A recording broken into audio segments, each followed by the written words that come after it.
Ouais, vas-y, j'arrive. Block has been his place forever, Dr. Lupo, and he is not shying away here in game number 1. I had a chance earlier during warm-ups to just talk to Tifu about this landing zone. The opinion was basically, I don't care who else lands here, I'm going to take it. I'm going to clear out every other opponent there and roll on through. He's got a chance to go up the hill potentially for baller. Wow, those remain uncontested. He has a free legendary chest right here in the middle. And look at the inventory already. Blue pump shotgun, gold tactical AR, gold standard AR, a mini bandages. He's got brick for days here. The resources are incredible. Yep. A loadout already. He just needs some mobility. Maybe drop one of the ARs depending on ammunition at a certain point. Find some shadow bombs. Even the light boy might be worth it. We'll see if he swaps out. He actually puts down that tech AR and grabs a purple grenade launcher. And the zone right there as well. Oh my God. Only one other player landing here, that's Clipnode, so it's going to be Tifu versus Clipnode for control of the block, unless Clipnode decides to say, rotate away. I've got a lot of respect for that gameplay. He knows block as well. Clipnode always landing here too. Will go ahead and fall away, and folks, I think as a sign of respect for Tifu as a player, they have forfeited the rest of block to this man, as he's already at 190 total HP, and a fantastic inventory. Rotating here to Fatal Field, Class on your screen. Bucky there as well. Class early with a mixed inventory, but this is what we talked about yesterday. If you play Fortnite, you know that in the Fatal Field's core maze, there is loot. Well, guess what? Just floor spawns all. Typically, you and I, I'm sure, Ben, break all the corn down. 100%. We farm it on up. These players know the exact route of where the loot is while it's hidden in the corn because they've studied this area of the map so much. It's the little things that make the biggest differences. Class right now looting, and no one has any clue where he is. Bucky's long barn, grabbing. There's 2 chests spawn here, plus any of the floor loot possible along the way on the side stalls. So quite a bit of wood to farm up. He's got a couple of cores. He's got the Fortnite quarry there, plus the ship up top. He can take that slip all the way to the top. He's got an opportunity to travel basically uncontested early game. Somebody maybe gets a couple shots from distance. Meanwhile, up here at Mega Mall, Pika and Keenstar hanging out inside the shops. Quite a few chests. A lot of verticality inside tends to lead to audio-based fights and try and figure out whether your opponent is above or below, and how much these players play. If they're keen on those audio cues, they'll know almost immediately. Rotating down, found a lucky landing. Boog on the screen. Stacey there as well. First stink bomb coming on through. Doesn't actually wind up connecting too much. 16 builds in total.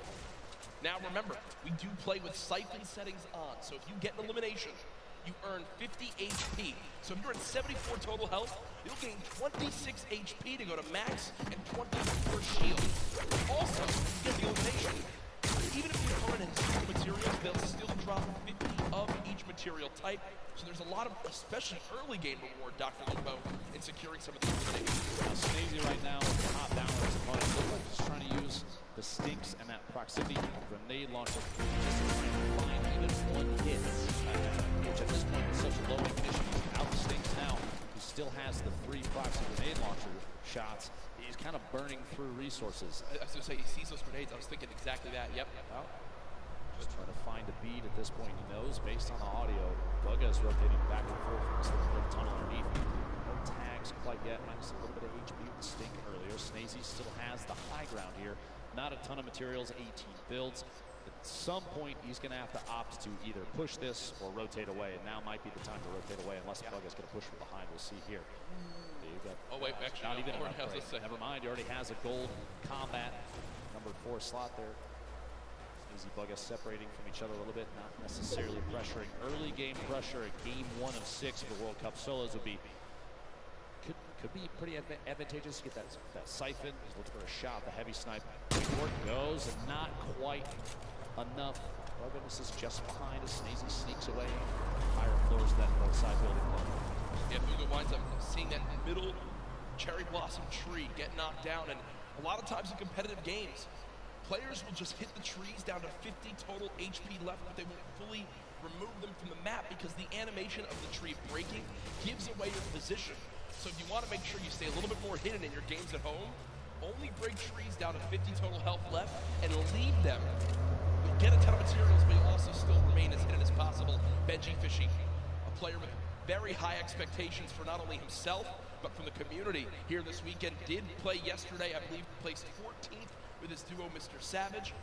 The first stink bomb comes on through, and with that damage, it looks like Benji Fishy wants a fight, but unfortunately does take 50 immediately from the back, and will go ahead and just give up his position for the moment. A little bit of frustration on his face, and I can't blame him. Shots is attempting to push a little bit on Nate right there. Pleasant Park still inside the safe zone, so moving away from this doesn't have to happen just yet. We'll see.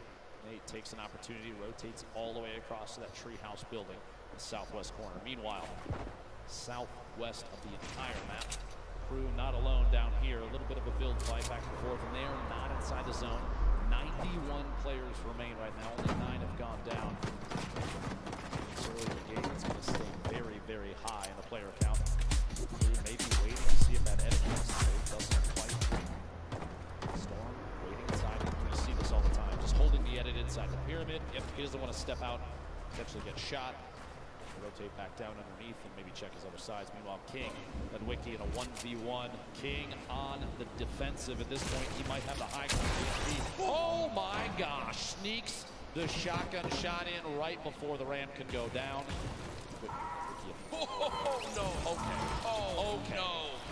And you see King a little bit of a smirk right there yesterday when we had a little bit of a, maybe I guess you could say, trash talk in the game. It was Skeptic who winds up going down to Mongrel Mitro. This time I think King will live to see another fight, but ooh, I like some of this little spiciness to kick off game number 1. See, wins that fight with a quick wall retake and edit on through. Over to Neo, Tilted, Creo, Hornet, and Clicks, currently within a couple buildings of each other. You see on your screen on the backside, Lechi, Baugh, and Mongrel still there as well. Flutter Noise rotating through, looks like on a ball on the backside. Real quick, put the replay up of exactly how that played out. Storm here, inside that box just moments ago. Oh, full send into the air and does catch the shots there. The burst SMG proving useful even midair. Burst SMG, probably not the exact item that players want, but still making use of it. Uh-oh, it's a corn fight. Dr. Lupo, you're used to this in Nebraska, as right now we've got like home for me, Jack. Yeah, this is, I mean, you've got a ton of skill in this one. As we see Rogue Shark currently dropping down the bandage for the moment. Already the ramp goes through, and Rogue Shark just wasn't ready for it, so he didn't catch what happened right there, Dr. Lupo. Quick little breakdown.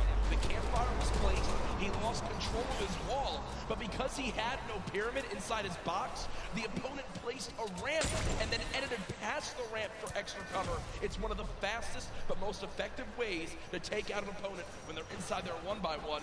Left Eye did just get an elimination. Does use that shockwave to get away from E-Rouse, but solid start as well, and I believe I did just see a fan favorite in Vivid in the elimination feed picking up his first elimination. Starting to move. We have 56 seconds. My apologies before the next circle closes, and it is a big crunch to the center of the map. You might not be able to see in the bottom right there, but folks, it is just northeast centered from Neo Tilted. Everyone is going to get pushed together into the city. Let's see here. Dubs. Trying to push from the outside of Flint Knock. To rotate away. Dubs does not want to let them go. 46 back-to-back hits, and he can't find a beat on Evil Mare. Goes down. Faut que je me coucher maintenant, ma mère a dit. Greasy Grove, Iceland. Okay. And you see Evil Mare still just in total. Désolé, mais demain, je te jure, je joue beaucoup. Genre, ma mère m'a fait, je te réserve une surprise pour demain. Tu dois aller dormir, quoi. Tu peux aller sur YouTube, mais tu dors. Donc demain, je vais à mon truc et... Weapons a little bit awkward, if I'm going to be honest. Just a scoped assault rifle and a epic tactical shotgun. But Storms are just coming to play. Si tu me vois connecter 2 secondes sur Fortnite, c'est pour essayer de récupérer ma récompense. So Storm Surge is a mechanic to prevent players from potentially Vas-y, à demain. Fights. If there are a certain number of players at this point, when there's over 70, when the circle closes, people are going to start to take 25 damage every tick. That's every 5 seconds, unless they are over the threshold for the amount of damage done in the lobby. It's a way to encourage players to get engaged in fights without having to force anybody. You can't really just sit still the entire time. You've got to get engaged, get involved with what's going on. and it ends when we go below that threshold. Exactly. Bring up this first threshold, you have to drop below 70 players. So Storm Surge will remain in play right now until 69 players is reached. You see Booga with an elimination, Blaster with one as well. Players above the damage threshold sitting pretty right now, but players who are below it, they're frantically searching for some damage they can do to try to get themselves in a safe spot. Aqua on your screen, one of the World Cup duo champions from yesterday. Just outside of Rusty Divot, shots inside here. Colorful trying to rotate back away. Doesn't want to quite get caught just yet. Those splashes, by the way, one of the best healing items in the game right now in scrimmages and competitive Fortnite. An instant throw 20, and it's HP or shield. It will transfer across both. May not be able to get this off quite yet. It's going to cancel. He did. Oh, he did indeed. Yep. Kurtz applying pressure on the side. Not a lot of ammunition right now in the inventory. Only 70 medium rounds for that heavy AR. Not the favorite for a spray weapon. Great at tap fire at a distance, though. Look at how dead center this zone is at the bottom right of your screen. Mr. Savage did just get an elimination out of the muffin. Mr. Savage still alive in this one. Looking to bounce back from yesterday. I know Mr. Savage wasn't too happy with the final performance. Kurtz still, we saw the player piece on him. From Brazil, trying to rep for his family. Classical elimination there as well onto Twins. And Storm Surge is now active, with the players still above. So people will begin taking damage, and that's a solid chunk with that common tactical shotgun. But another player begins to throw their name into the hat. Doc Lupo Kurtz, no more shield left, will back up for the moment. At this point with the circle where it is, we've got 60 seconds before things start to close, and I would say maybe a third of the field is still outside of the next safe zone. You're going to see a lot of players pushing to Loot Lake. You have to realize, if you're watching at home, if you're here at Arthur Ashe Stadium, competitive Fortnite is very much about late game strategy and positioning. 74 players right now remaining does not surprise us in the slightest, to be honest, especially with how much money is on the line. Arians goes down. Start picking up that one, but not enough damage dealt. You see the Storm Surge. Two more players need to get eliminated. I think he just got a buff down as players began to drop. So Wakey went down to the Storm, Skype an elimination onto Astonish. We are one player away from the end of Storm Surge, and there it is as we just hit the threshold. So now no more panic has to come through for these players for the moment. The next one will come into play in a couple more zones, as Keenstar right now, the double qualified player from France, currently set on up against NP's Bucky, as they are within a couple boxes of each other.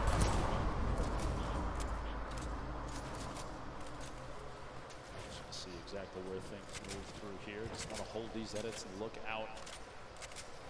No reason to apply too much pressure just yet. He's kind of waiting to see other players that may be around him rotating away, and that's exactly the play.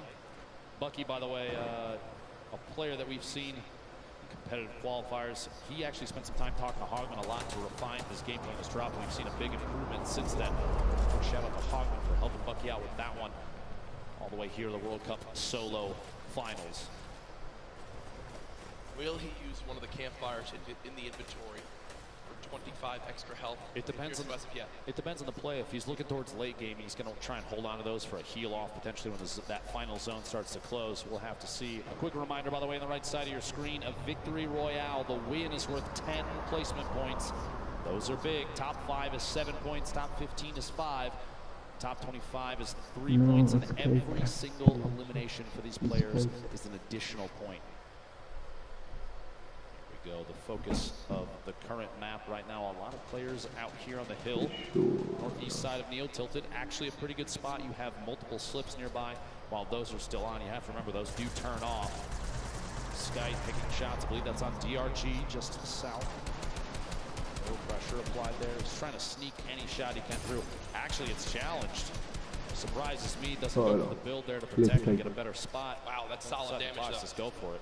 Solid damage. And look what's also on the ground right there. The legendary infantry rifle. Still can swap to that when needed. Right now, choosing to go with the spray weapon. This is a player that's close. We have a replay coming on in soon of Mega from FaZe, who played yesterday in the duos competition with Dubs. Dubs already dropped this game. We'll see how Mega plays this one. Get to the opponent's box. 2 clean shots. And there it comes through. And near max materials, Slurp Juice, as well as Chunk Splashes, will be sitting pretty with the inventory right there. The next zone did just pop on up. moving to kind of the eastern side of the current zone. And what we're seeing right now from Skite is Skite recognizes he's got extra materials back. So he's going to run back, build out a little bit, grab the excess materials, and continue to tunnel with these mats.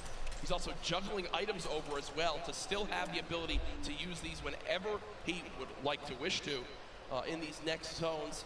Here's everyone on the map, a rocket being fired on the far side. Bizzle there still on your screen. Commandment, Epic Whale. Prisionero still boxed up in metal just outside the zone, and Stompy, who was one of the more dominant European players in the online qualifier, still in this one, but Zate was in the lead with Saf yesterday, 5 of the 6 games, but in the end not able to close it out. You see, just continuing to spray, is above the damage threshold. This next threshold of players, Stockton Lupo, 50. So we're about a minute away before it activates. Bizzle with elimination though, down on the stage. At this point too, you have a lot of players. Crunch is going to start to happen. Player count starting to dwindle. The loadout here in Zate's inventory, a single shadow bomb going to be used for rotation if he has to. Not quite yet though, he's already in the next safe zone. That heavy sniper rifle we just saw moments ago, and he'll probably go for it again. He's going to knock out a wall and immediately swap to that legendary AR to try and take shots while the wall is gone, while the player may not be paying attention. This could be a big one right here. Immediate swap, a 69 shield pack, solid crit through the wall. They do box up, but it looks like at that moment he saw the box was being pressured from another player and decided to go for it. Keep in mind, And here we go. keep in mind, no healing for Zate, so you can see just how cautiously he's taking these fights. Oh, yeah. Also today in solos, there's no longer the threat, Dr. Lupo, of the double heavy sniper. Sure, we've seen solo players try to use it to their advantage by themselves, but it just is not the same effect. All the bottom right of your screen, Zate top left of your screen, both with two eliminations so far, and here comes Storm Surge for players pushing on in. Not a threat for J'ai dit à un moment Skype et DRG, ils étaient en fight et tout là, mais vraiment... Toi aussi tu regardes en petit du coup? Bah ouais.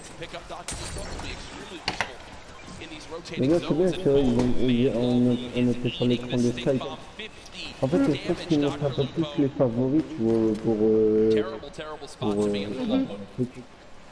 comme Skype, il a déjà gagné des grosses compétitions.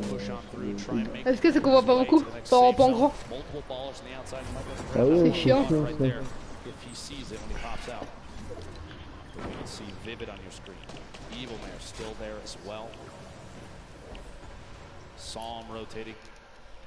Oh là, what?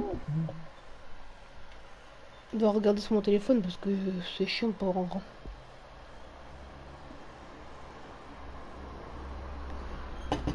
On a peut-être plus grand que sur mon téléphone.